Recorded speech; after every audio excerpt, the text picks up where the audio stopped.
நாம் தமிழர் கட்சி எஸ்ஐஆர் பணியில் பூத் லெவலில் எங்கேயாவது பார்த்துருக்கீங்களா நீங்கள்? ஒரு பூத்தில் வேலை செய்கிறதுனா என்ன, ஒரு வாக்குச்சாவடியில் வேலை செய்கிறது என்ன, அதில் என்னென்னலாம் நுவான்சஸ் இருக்குது, அது என்ன எக்ஸ்பர்டைஸ் வேணும், எதுவுமே தெரியாது உங்களுக்குலாம்.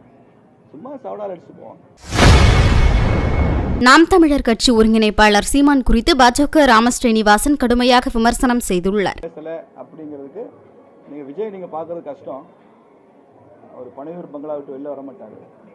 அதனால் நீங்கள் அவர் கட்சி சார்ந்த நிர்வாகிகள்கிட்ட தான் கேட்கணும்.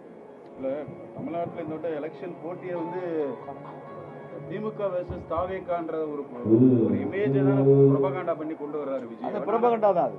அப்படிலாம் களத்தில் அப்படிலாம் இல்லை. நீங்களே பாருங்க, இந்த எஸ்ஐஆர் பணி நடக்குது. இந்த எஸ்ஐஆர் பணியில் எங்கே தாவேக்கா எங்கே இருக்கு? நாம் தமிழர் கட்சி எஸ்ஐஆர் பணியில் பூத் லெவலில் எங்கேயாவது பார்த்துருக்கீங்களா நீங்கள்? இவங்கெல்லாம் மைக்கு தான் சார், மைக்கு, சோசியல் மீடியா மேடைகளோட அரசியல்.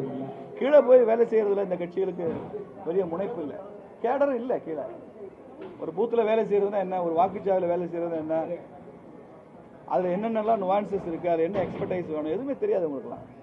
சும்மா சவடால் அடிச்சுட்டு போவோம்.